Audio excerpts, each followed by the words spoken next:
Olha, a escola cidadã, do meu entender, é aquela que se assume como um centro de direitos e um centro de deveres. A formação que se dá dentro do espaço e do tempo que caracterizam a escola cidadã é uma formação para a cidadania. Quer dizer, a escola cidadã, então, é a escola que viabiliza a cidadania de quem está nela e de quem vem a ela. Porque a escola cidadã não pode ser uma escola cidadã em si e para si. Ela é cidadã na medida mesma também em que ela briga pela cidadania, pelo exercício e pela fabricação da cidadania de quem vem para ela, de quem usa o seu espaço. Você reconheceu essa voz? Recorda dessas palavras? Paulo Freire.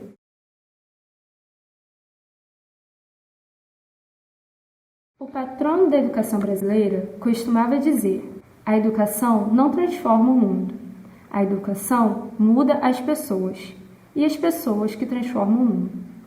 Dizia também que não devemos chamar o povo à escola para receber instruções, postulados, receitas, ameaças, repreensões e punições, mas para participar coletivamente da construção de um saber que vai além do saber de pura experiência feito, que leve em conta as suas necessidades e o torne instrumento de luta, possibilitando-lhe transformar-se em um sujeito de sua própria história. Para Paulo Freire, a educação deveria ser criativa, consciente e incentivar a reflexão. A educação deveria ser libertadora. A educação enquanto prática de liberdade. Ao lado de Paulo Freire, outros educadores e intelectuais brasileiros atuaram ativamente para a construção de uma educação pública gratuita e de qualidade. Nas décadas de 1920 e 1930, Anísio Teixeira protagonizou um movimento conhecido como Escola Nova. Ele dizia que só existirá democracia no Brasil no dia em que se montar no país a máquina que prepara as democracias. Essa máquina é a da escola pública. Anos depois, o sociólogo brasileiro Florestan Fernandes reafirmava o papel da educação para a expansão de convicções fundamentais a uma concepção democrática do mundo. Florestan dizia: cumpre educar o povo para a democracia se quisermos instaurá-la de fato e fortalecê-la incessantemente na sociedade brasileira. Alguns anos depois, o geógrafo brasileiro Milton Santos escrevia: a educação não tem como objetivo real armar o cidadão para uma guerra, a da competição com os demais. Sua finalidade, cada vez menos buscada e menos atingida, é de formar gente capaz de se situar corretamente no mundo e de influir para que se aperfeiçoe a sociedade humana como um todo. A educação, feita mercadoria, reproduz e amplia as desigualdades, sem extirpar as mazelas da ignorância. Educação apenas para produção setorial, educação apenas profissional, educação apenas consumista, cria, afinal, gente deseducada para a vida. Paulo Freire, Anísio Teixeira, Florestan Fernandes, Milton Santos e tantos outros educadores brasileiros atuaram ativamente no processo de construção de uma educação pública, gratuita e de qualidade no Brasil. Você consegue imaginar um mundo sem Milton Santos? Sem Florestan? Sem Anísio Teixeira? Sem Paulo Freire? Já imaginou como seria o mundo sem esses pensadores? Sem as ciências humanas? Seria então uma tela em branco?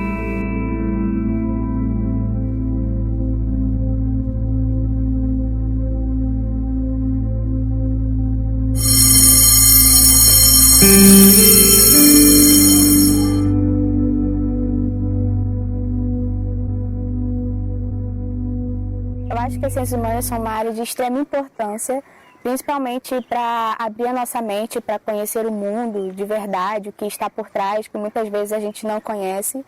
E eu acho que é muito importante todo mundo ter acesso a isso para a gente poder ver e entender nossa realidade. Eu acho que as ciências humanas, não só para mim, é o campo fundamental para a formação de qualquer cidadão. Eu acho que sem o estudo de ciências humanas no colégio, nem eu, nem nenhuma pessoa teria pensamento crítico, teria opiniões políticas decentes, adequadas e, particularmente, eu, como pretendo seguir a licenciatura na área de... não decidi ainda, mas tudo bem, eu acho que para mim é fundamental, é literalmente a minha vida. Para minha vida acadêmica é essencial as ciências humanas, até porque eu pretendo fazer algo no futuro, seguir alguma profissão nas ciências humanas. E para minha vida acadêmica é muito importante, porque desde quando eu entrei no ensino médio, que eu tive contatos com matérias mais humanas, como sociologia e filosofia, eu tive uma mudança muito grande de percepção sobre o mundo, sobre a sociedade, sobre esses conceitos, assim. Então, é muito importante para todos e tal ter esse preceito e tal, e para mim é essencial, é muito importante. Eu acho que para a vida acadêmica seria mais porque as ciências humanas procuram analisar as sociedades, as relações humanas, e eu acho que isso é importante para o indivíduo poder ter um ponto de vista analítico sobre as coisas, para ele analisar o meio que ele vive. E eu acho que, consequentemente, isso meio que torna ele um indivíduo pensante e crítico sobre o meio que ele vive. O que são as ciências humanas? Qual é a sua importância na educação básica? Buscando refletir mais sobre essas questões, fomos conversar com professores e pesquisadores acerca do tema. Então, as ciências humanas, elas são entendidas, né, como uma área do conhecimento, e aqui no Brasil, na educação básica, a gente convencionou chamar de ciências humanas 4 disciplinas, né, 4 áreas do conhecimento, que são as ciências sociais, a sociologia, a história, a geografia e a filosofia. Mas nem sempre foi assim, e esse tipo de configuração ela pode mudar de país para país. Então, ciências humanas é um termo, é uma expressão que faz parte de toda a sociedade, de todo ser humano. Então, ela é fundamental. Os conhecimentos que são abarcados pelo que a gente convencionou chamar de ciências humanas, eles são importantíssimos para a vida em sociedade, para a vida numa república, né, num país republicano, numa democracia, numa coletividade. Então, entender a história do seu país, a geografia, os contornos, né, das fronteiras, da formação geográfica do país, né, da configuração dos estados nacionais e dos estados e municípios, isso é fundamental para qualquer profissão, enfim, independente da profissão que você for ter. E sociologicamente e filosoficamente, esse impacto da formação histórico-geográfica, ele tem interpretações e significados singulares. Então, conhecer um pouco da história do seu país, da geografia do seu país, dos aspectos sociais e filosóficos, enfim, é importante para todo ser humano. Elas são ciências fundamentais para você conhecer o mundo que você quer viver e o mundo que você quer transformar. A ignorância é uma péssima conselheira, entendeu? Então eu acho que a história, ela é fundamental para você conhecer o futuro. Você não tem futuro sem passado. Você não tem futuro sem história. Você não pode imaginar como que você quer que o mundo venha a ser se você não souber como ele foi. As coisas que você quer mudar, que você quer transformar. Você não pode pensar em viver num futuro que você não conheça os mecanismos sociais que mobilizam as pessoas, que ajudam elas a pensarem a vida dela. A história, a sociologia, a geografia são fundamentais. Tanto é que nos momentos de maior transformação da sociedade brasileira e do próprio mundo, elas mobilizaram gerações.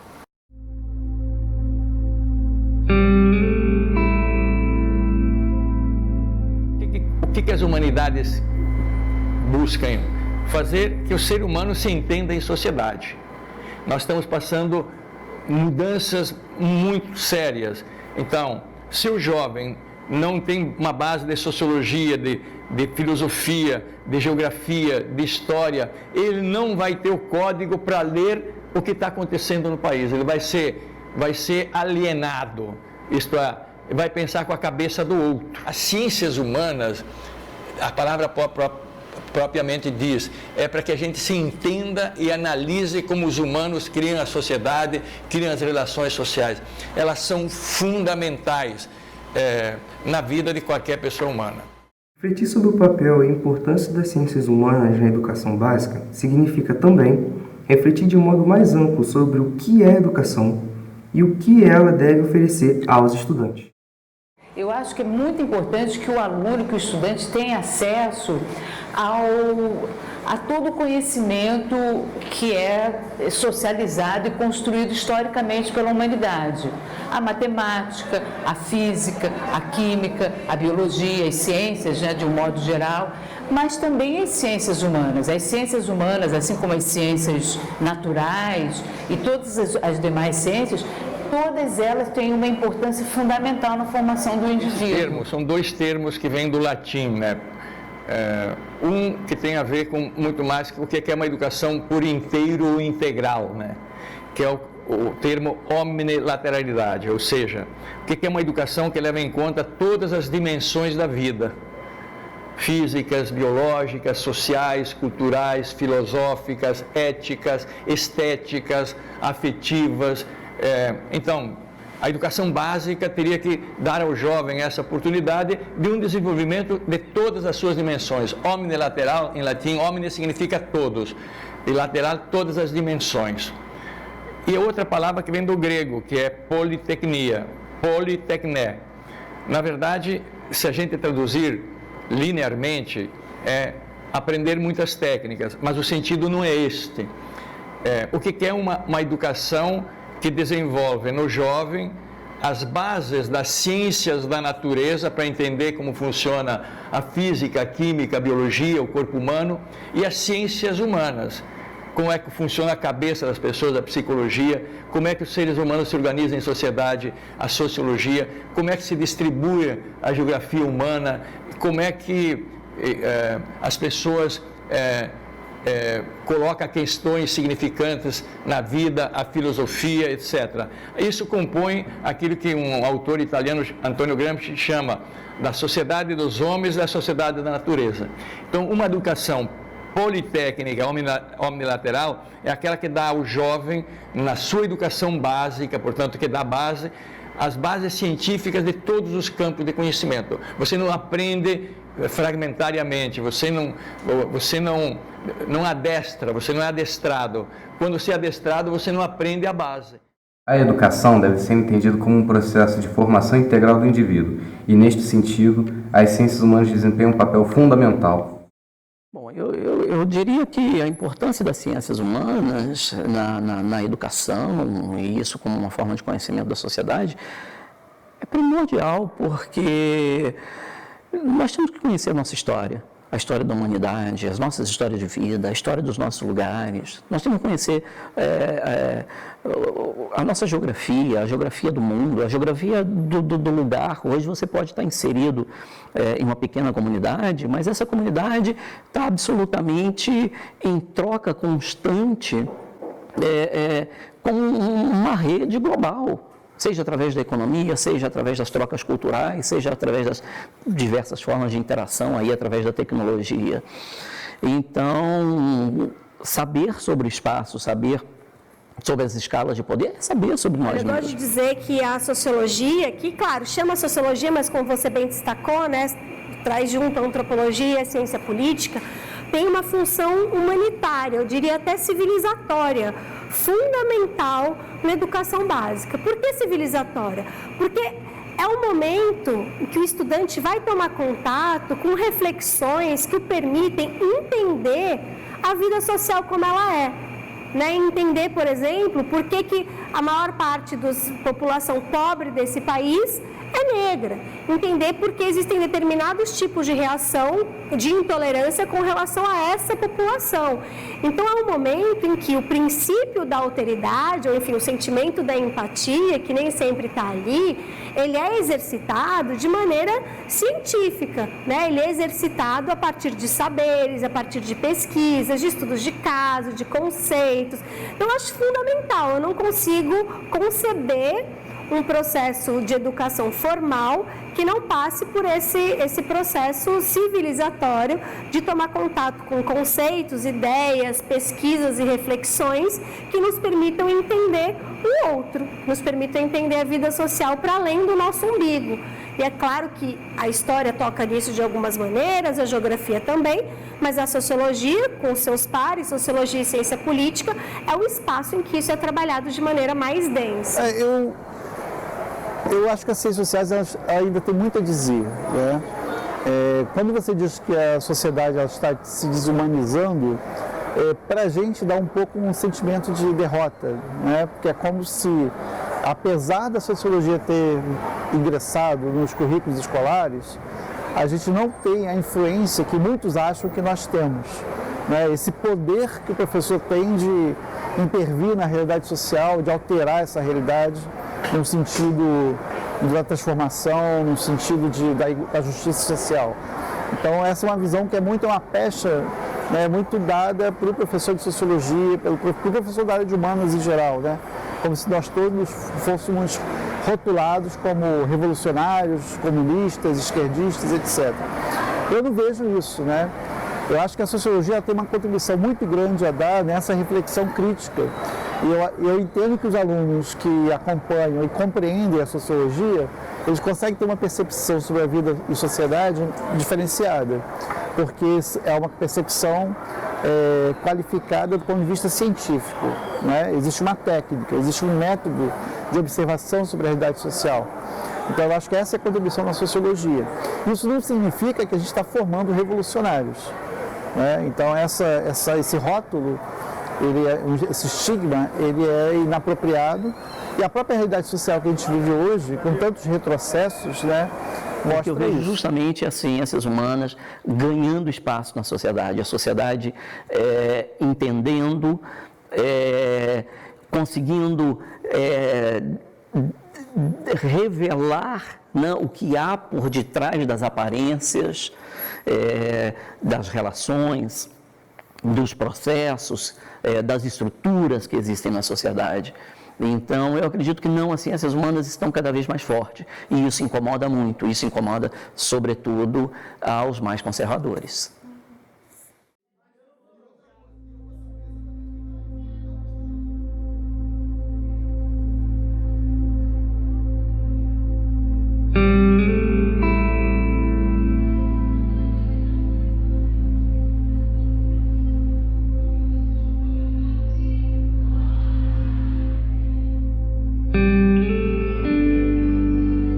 Quando a gente fala da história ou da trajetória da sociologia no ensino, na educação básica, no passado, como você mesmo utilizou, esse nosso passado ele é muito passado mesmo, porque desde o século XIX.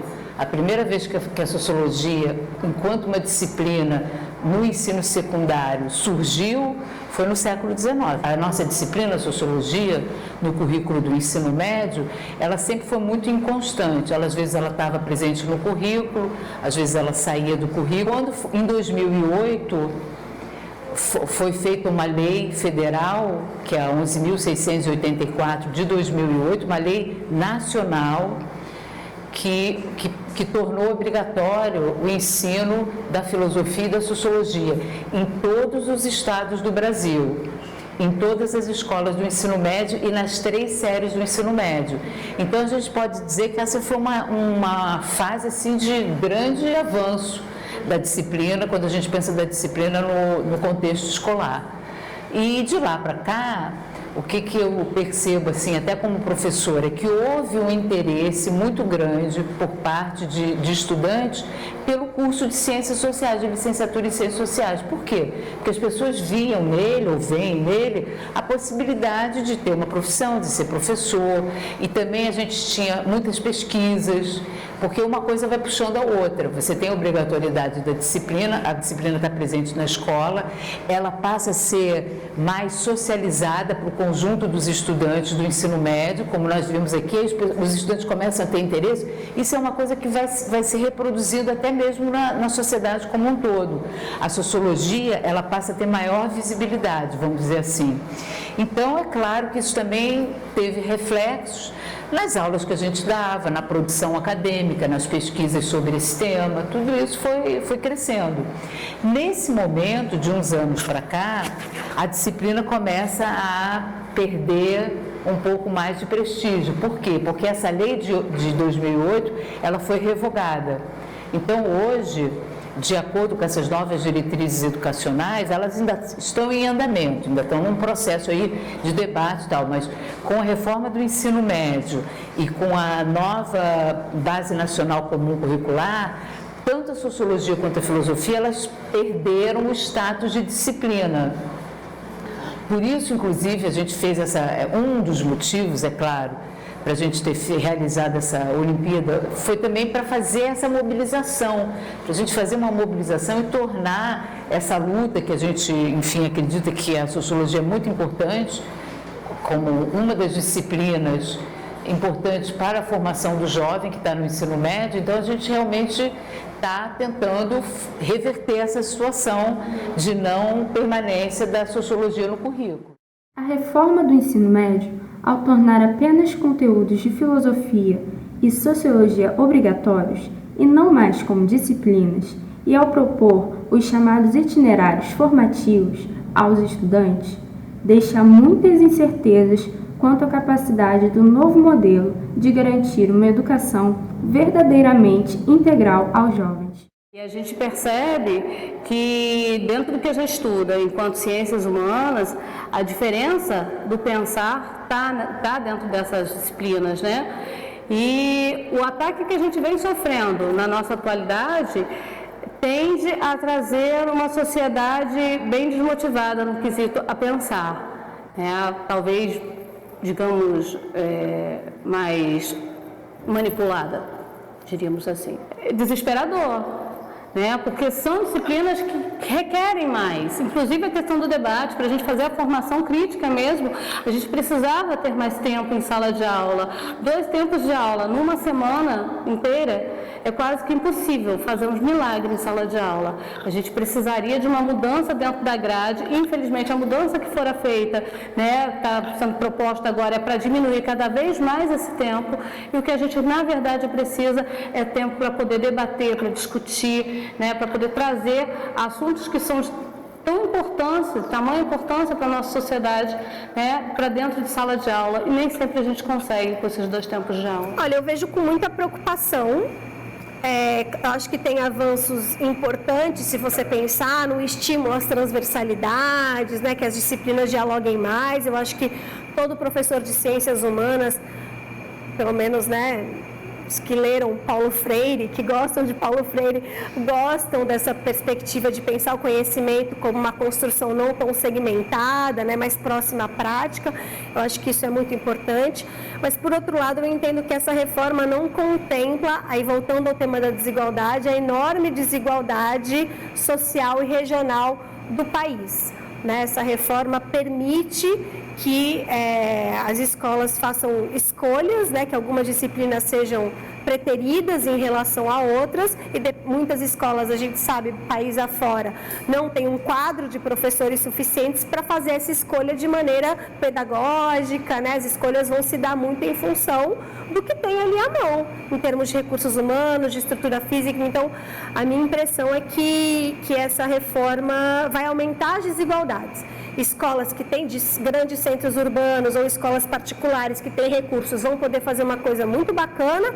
a partir das possibilidades que essa reforma abre, mas para os lugares, para as escolas públicas, os lugares sem recursos, vai acabar reduzindo muito o leque de temas e disciplinas e, enfim, estudos com os quais os alunos vão ter contato, né? Então, especializa muito desde muito cedo, e isso me preocupa bastante. A contra-reforma do ensino médio, a gente fala contra-reforma, eu falo contra-reforma, ela acaba com a concepção de educação integral, acaba com a educação básica e acaba com o integrado. Por quê? Se vocês tiverem que seguir os itinerários formativos, vocês podem ser induzidos ao engano. Essa contra-reforma vai formar aquilo que Milton Santos dizia, deficientes cívicos e deficientes para entender o mundo da produção hoje. É dizer, ó quilombola, ó menino e menina de escola pública, ó filho de índio, ó, o teu lugar não é ali. O teu lugar não é ali. Atualmente tem um conceito, uma noção terrível, meritocracia, né? Imaginar que numa sociedade tão desigual, regionalmente, etc., se você não tem política pública, as pessoas podem conquistar acesso à educação como vocês têm, etc., etc. Mérito se tem quando as condições são similares, mas se as condições são desiguais, não há mérito, aí é mesmo desigualdade. Né? Outra medida que traz impactos negativos para a educação pública, a universidade pública e a produção do conhecimento científico realizado no Brasil diz respeito aos cortes de verbas e à falta do investimento público. É muito importante porque dentro do meio acadêmico, principalmente da área de ciências humanas, não há criação de conhecimento sem as pesquisas no meio acadêmico. Então, e a gente de ciências humanas só é alguém se a gente está pesquisando dentro do meio acadêmico. Eu que fico na escola básica não sou muito reconhecida como uma cientista porque eu não estou produzindo conhecimento científico. Então, quando você corta o investimento, quem vai sentir mais vai ser ciências humanas, porque você só é um sociólogo, você só é um filósofo se você tem uma pós-graduação. Então, se é cortado ali, é a área que vai sentir mais. Olha, no meio acadêmico esse impacto é direto, né? A gente já está sentindo alunos abandonando o curso por falta de recurso, né? Como é que o aluno que mora longe, sem a bolsa, consegue pagar o transporte, se alimentar, pagar a xerox, se manter aqui durante o dia. Então, isso já vem impactando. Agora, além disso, é claro, ninguém não, deve ter alguém que possa, mas quase ninguém consegue fazer ciência sem dinheiro. E a gente precisa viver, a gente tem que entender que fazer ciência é uma profissão, é um trabalho que deve ser remunerado como qualquer outro, né? Então, quando a gente corta as bolsas, toda a produção científica que era financiada deixa de ser financiada, os impactos são imediatos.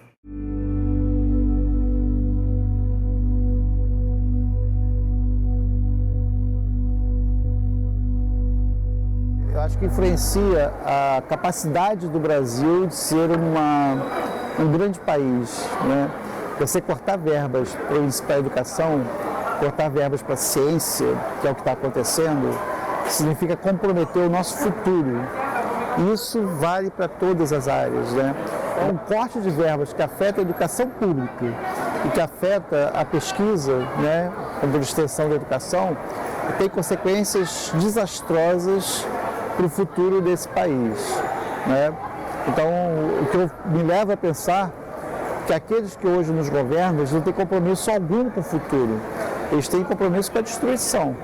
Eles não têm compromisso com a construção de coisa alguma. Veja bem, o que está em curso no país nesse momento, com relação ao país de um modo geral, todos os setores, mas particularmente com relação à educação, que é o que nos interessa mais aqui, somos professores e estudantes, é o problema da privatização da educação. Na verdade, existe toda uma estratégia hoje por parte do governo federal que já vinha ocorrendo antes também, isso não é específico deste governo, mas eu acho que esse governo está acelerando isso aí, que é um processo de abrir as comportas, vamos dizer assim, da educação, para que a educação deixe de ser uma finalidade social e fundamental para a construção de qualquer nação, de qualquer sociedade, para virar uma mercadoria como outra qualquer. E assim, com um interesse muito grande em transformar a educação, que tem que ser um bem público, porque ela é fundamental, como eu estava dizendo, para o desenvolvimento de uma nação. Nenhuma nação no mundo se desenvolveu sem uma educação pública de muita qualidade e sem esse caráter público mesmo. Por quê? Porque é o caráter público que dá mais autonomia de pensamento, que faz com que as ideias e todas as posições contrárias que todos nós temos possam ser debatidas. Essa é a importância do caráter público. A gente precisa entender isso para poder defender com unhas e dentes o caráter público da educação. E é isso que eu acho que está sendo ameaçado no momento. É um momento assim, muito grave que a gente está vendo, de acordo com todos esses projetos que estão sendo colocados, que na verdade é o quê? É tirar esse caráter público da educação e transformar a educação num grande mercado, onde realmente quem dá mais vai levar. Bom, os impactos dos cortes das verbas na educação, eles são seríssimos e eu acho que eles colocam as universidades, institutos federais e até mesmo escolas em uma situação de retrocesso. Né? Eu vejo um momento de retrocesso, né? De avanços que foram conquistados às duras penas pela sociedade brasileira. Né?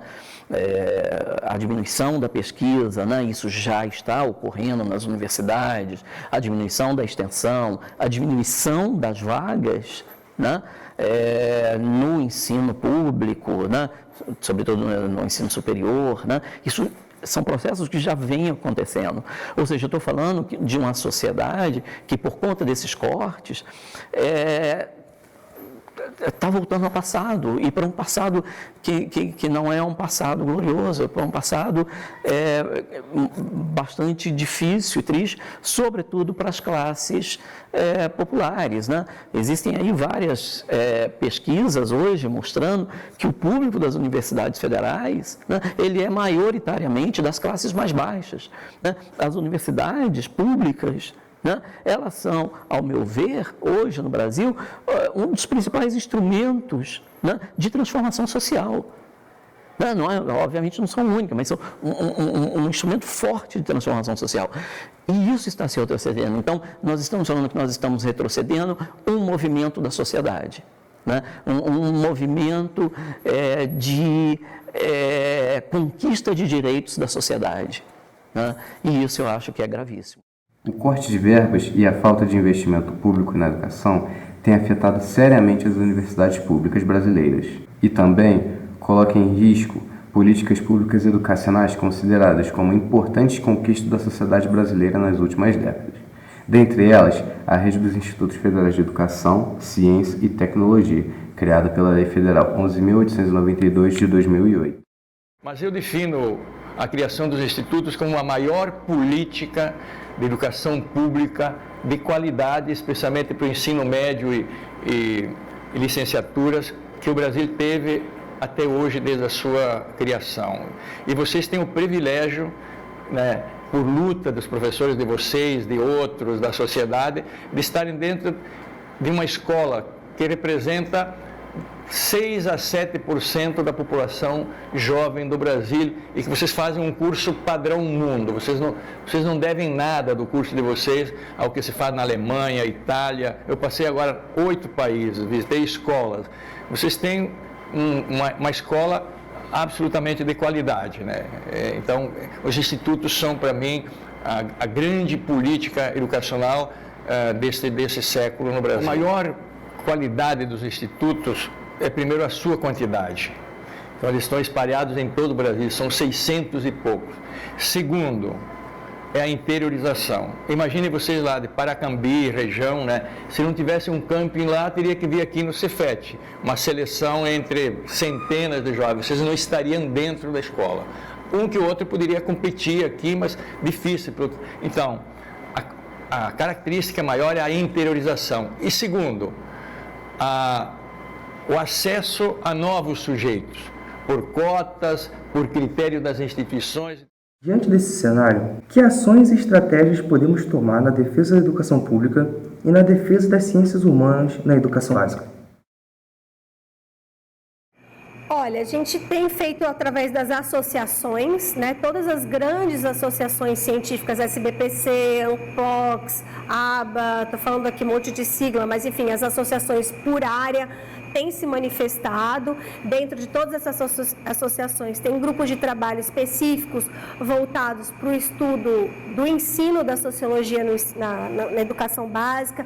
Então tem havido esse tipo de mobilização de profissionais para estarem presentes em audiências públicas, tudo isso tem sido feito. Mas, além disso, a gente tem procurado fortalecer os nossos projetos de extensão.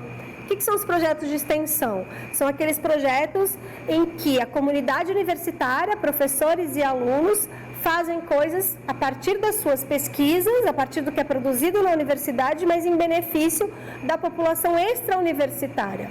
Então, a gente tem procurado fortalecer os projetos de extensão como meio de mostrar, né, para a sociedade o que é feito aqui dentro, né, e como esse saber que a gente produz aqui pode sim ser muito útil, muito importante para a vida deles.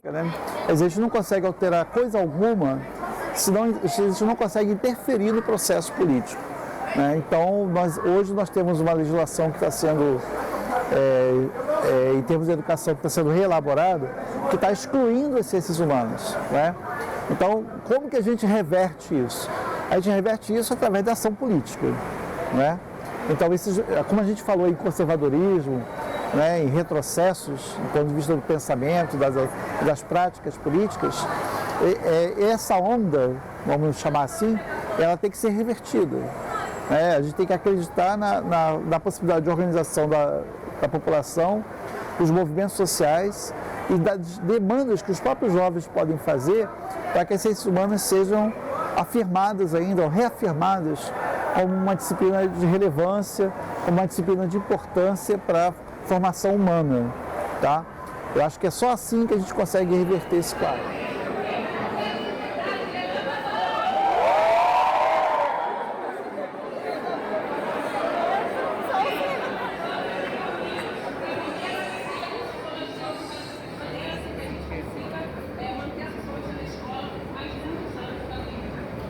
Eu acho que os argumentos importantes a gente tem que ter com a juventude, porque a juventude ela está aberta, ela tem essa percepção, ela está receptiva ao conhecimento, é receptiva ao novo. Nossa disciplina, as ciências humanas, elas dependem dessa adesão da juventude, desse apoio da juventude.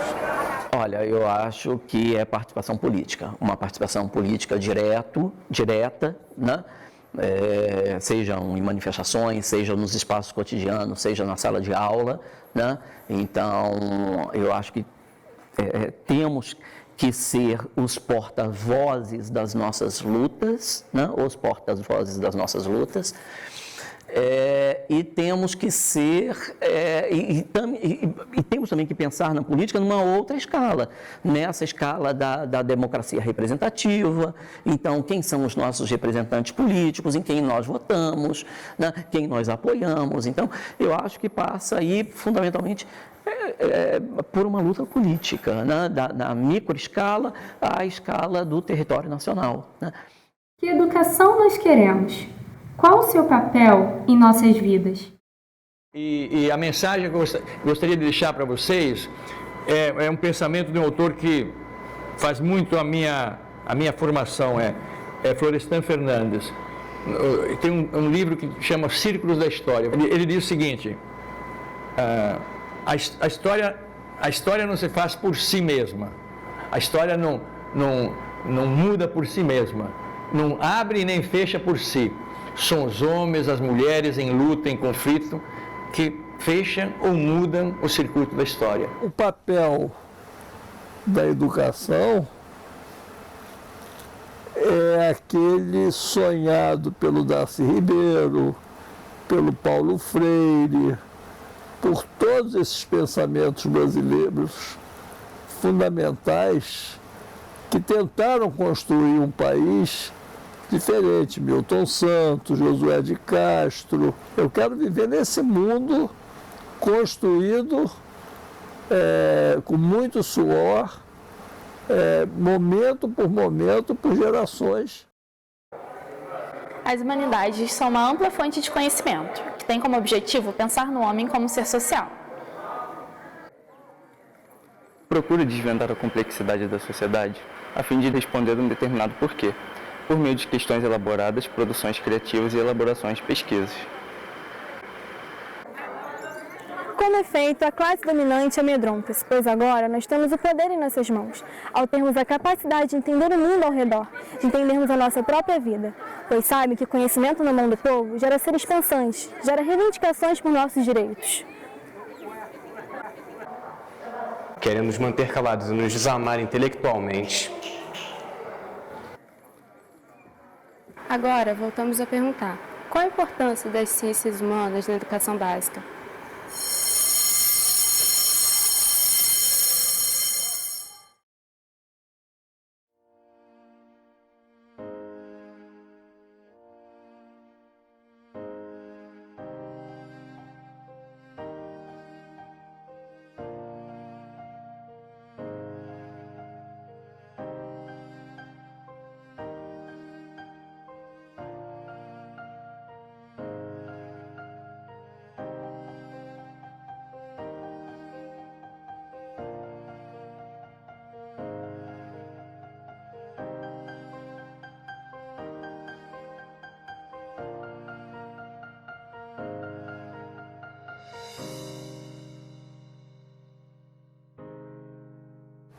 O filme que vocês estão fazendo é fundamental.